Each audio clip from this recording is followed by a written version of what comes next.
gente vai falar um pouco mais sobre esse assunto, né? É isso, já está aqui conosco o conselheiro, né, reeleito, Melquisedeque Fernandes. Ele tem um trabalho incrível aqui em Teresina e nada mais importante e louvável a gente poder trazer ele aqui, para que ele possa trazer para a gente ali, e eu considero isso, né, o mais importante desse processo inteiro, né, a importância, né, do conselheiro tutelar e os desafios que ele encontra. É verdade. Porque nós vivemos em um país onde tanto a polícia como o conselheiro tutelar tem dificuldades para trabalhar. Porque hoje, meu camarada, infelizmente, se você tem uma situação ali que você desconfia de que um pai está agredindo aquela criança, né, se não tiver uma decisão judicial para que o policial possa ir lá conferir, lá o camarada, quando vai ser julgado lá pelo magistrado, eles conseguem validar aquela situação. É verdade, a gente comentava aqui, inclusive, o valioso trabalho dos conselheiros tutelares, não é, viu, Melquisedeque?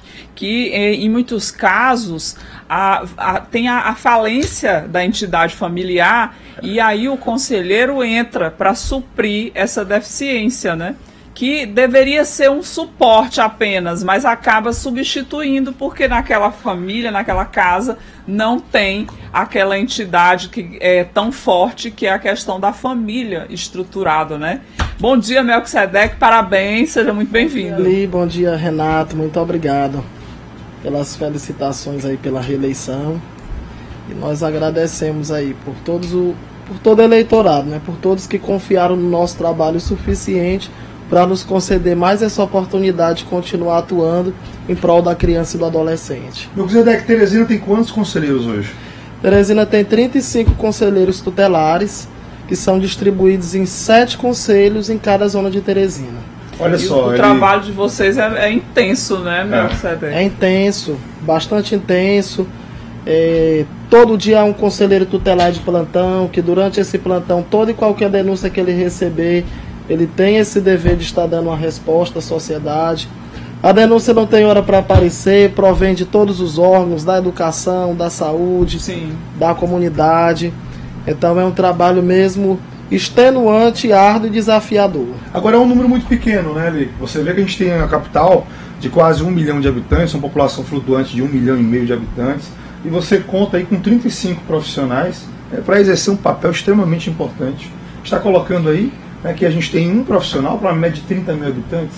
É mais ou menos isso. Além dessa questão do contingente, do número de pessoas para fazer o trabalho, Melquisedeque, quais são as maiores dificuldades que vocês enfrentam no dia a dia nessa questão, principalmente da violência, né? Então, de acordo com a resolução do CONANDA, a cada 100 mil habitantes de um município deve haver a criação de mais um conselho. Então, tendo em vista a população expressiva que nós temos em Teresina, nós já percebemos que o número de conselhos não é condizente com o número da população. E quanto às nossas maiores dificuldades, eu posso relatar aqui as questões estruturais pelas quais os conselhos tutelares passam, quando muitas vezes falta o básico para nós realizarmos os nossos encaminhamentos. E também gostaria de destacar aqui também a questão da segurança, porque o conselheiro tutelar exerce um trabalho no qual ele é envolto por vários riscos. Sim. Quando ele adentra uma determinada família para resgatar uma criança de uma situação de risco, de vulnerabilidade, independente qual seja essa violação, ele é ameaçado, ele é marcado pelo violador, e eu estou falando isso baseado na minha experiência pessoal de já ter vivido esse tipo de situação. Ô, Melquisedeque, nós temos um caso que está repercutindo muito aqui no Piauí e obviamente também em parte do Brasil, né, de uma jovem. Essa jovem, ela, eu não sei se é um filho ou uma filha ali, mas ela tem um filho, né? E ela, a blogueira? E ela sempre falava que não era, né, criada e acompanhada pelos pais. Não sei se já vieram a óbito, se afastaram, não sei. Situações como essa são muito comuns, filhos que ficam órfãos de pais, de avós, é comum isso acontecer? Lamentavelmente é comum, inclusive nesse período pandêmico nós vimos bastante essa realidade, né? Crianças e adolescentes que ficaram desassistidos em razão de terem perdido de forma trágica os seus pais, né? E muitas vezes dentro dessa família não há ninguém, nenhum membro da família extensa que, na ausência desses pais, deseja assumir essa responsabilidade. E quando isso chega ao conhecimento do Conselho, por vezes nós temos que institucionalizar para não deixar essas crianças e adolescentes sem nenhum amparo. Geralmente, Melquisedeque, quando vocês recebem uma denúncia de, por exemplo, violência sexual, de maus tratos à criança ou adolescente, qual é a primeira atitude do conselheiro? Como ele procede geralmente e como é que fica a logística do caso, né, do trabalho de vocês? Então, no que diz respeito à violação sexual, né, a responsabilização penal não é da competência do conselheiro tutelar, do conselho tutelar. É da competência da Delegacia de Proteção à Criança e Adolescente. Certo. O conselho tutelar apenas aplica as medidas de proteção à vítima. Então, a primeira orientação que o conselheiro tutelar dá nesse tipo de situação é que a própria família registre o boletim de ocorrência para que se dê início a esse processo da investigação, da responsabilização penal do suspeito. Mas, lamentavelmente, lidamos com inúmeros casos em que a família se recusa a denunciar esse tipo de situação, né? Não quer registrar o boletim de ocorrência, quer proteger um determinado familiar que cometeu o abuso sexual, e aí nessas situações o Conselho Tutelar encaminha ao Ministério Público para que as providências cabíveis sejam tomadas. Quando chega na residência, na casa onde está acontecendo o crime, o conselheiro tutelar, geralmente, ele vai sozinho, ele busca o auxílio de uma autoridade de segurança. Como é que é esse dia a dia de vocês? Então, como eu disse anteriormente, em razão dos próprios riscos que esse tipo de abordagem acarreta para o conselheiro, nós não atendemos esse tipo de situação sem um reforço policial. Por sinal, eu gostaria aqui até de aproveitar esse momento para parabenizar o papel da Polícia Militar, da Guarda Municipal, que sempre que é acionada pelo Conselho Tutelar, se coloca à disposição para nos acompanhar nesse tipo de demanda, né? A gente trabalha de forma articulada com esses órgãos da segurança. Melquisedeque, me tira uma dúvida aqui. Vamos falar agora do dia a dia de vocês, né? Vamos dizer que alguém ali suspeitou que uma criança está sendo vítima de violência, por exemplo, ali na casa ao lado, o vizinho, né? O conselheiro tutelar, ao receber essa denúncia, ele precisa de um mandado judicial para poder adentrar e verificar aquilo ou não? Pergunta muito importante. De acordo com o artigo 13 do Estatuto da Criança e do Adolescente, os casos que envolvem suspeita ou confirmação de maus tratos contra a criança e adolescente devem ser obrigatoriamente comunicados ao Conselho Tutelar. Veja bem, não precisa nem ter a confirmação, só a suspeita já é suficiente para a realização da denúncia. E quando se trata de um flagrante de uma determinada violação, independente do mandado judicial, o conselheiro tutelar tem sim essa autonomia para aplicar uma medida de proteção. Veja bem, no caso do abandono de incapaz, o artigo 133 do Código Penal configura isso como crime.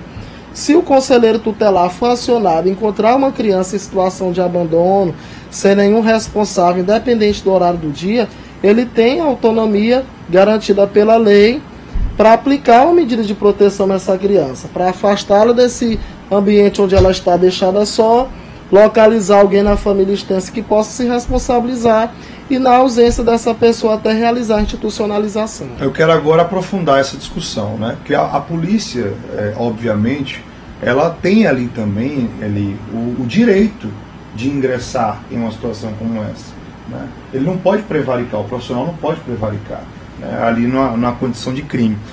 Mas o grande questionamento que vem e eu continuo a fazer, Melquisedeque, é que, no caso da polícia em específico, não estou falando do conselheiro tutelar, quando esse processo é arrolado, né, as decisões, principalmente superiores, né, colocam que a polícia não poderia ter adentrado sem um mandado e invalidam toda a situação. Isso acontece também com vocês ou não? Há sim situações em que o conselheiro tutelar age dentro da legalidade, mas mesmo assim há esse tipo de questionamento, né? E toda pessoa que teve um filho afastado por conta de alguma violação vai procurar alguma suposta falha na ação do conselheiro tutelar para tentar processá-lo, para tentar construir uma própria defesa, mas ao mesmo tempo essa defesa inclui aí um ataque ao conselheiro tutelar, né? Uma desqualificação do seu trabalho. Tem um espaço ossos do ofício. Tá vendo aí? Exatamente. Quando é para defender o interesse, né, das vítimas, sempre tem essa dificuldade. Melquisedeque, a gente teve aí a eleição, a apuração, divulgação dos resultados nesse domingo. Amanhã deve ter a publicação dos nomes na lista do Diário Oficial em cada município, e a posse mesmo só acontece em janeiro? No dia 10 de janeiro de 2024. Pronto, aí todos serão empossados. Aqui a gente tem uma informação que no Brasil tem 6.100 conselhos tutelares distribuídos em 5.570 municípios e entidades administrativas. Pela a dimensão continental do nosso país, também é um número pequeno, né, Melquisedeque? É um número que não condiz com a necessidade. A exemplo do que acontece aqui no Piauí, né? É verdade. E aí cada conselho tem que ter 5 membros, 5 pessoas, 5 titulares? Todo conselho tutelar, pela lei, é para ser composto por 5 conselheiros. Existe alguma prerrogativa que é exigida do conselheiro? Ele tem que ter uma formação em determinada área, ou apenas a vontade mesmo de fazer o certo já serve para ser conselheiro? Então, de acordo com o Estatuto da Criança e do Adolescente, os 3 requisitos básicos para alguém que tem essa aspiração de ser conselheiro tutelar: precisa reunir, ser residente do município, ter idade superior a 21 anos, ter reconhecido a idoneidade moral. É claro que esses requisitos, como a questão da lei municipal, podem variar de um município para outro, né? Há critérios que o município pode requerer desse candidato, aspirante à vaga do conselho, e outro município não requerer. Atualmente não tem sido ainda exigida a questão da formação superior, embora eu tenha.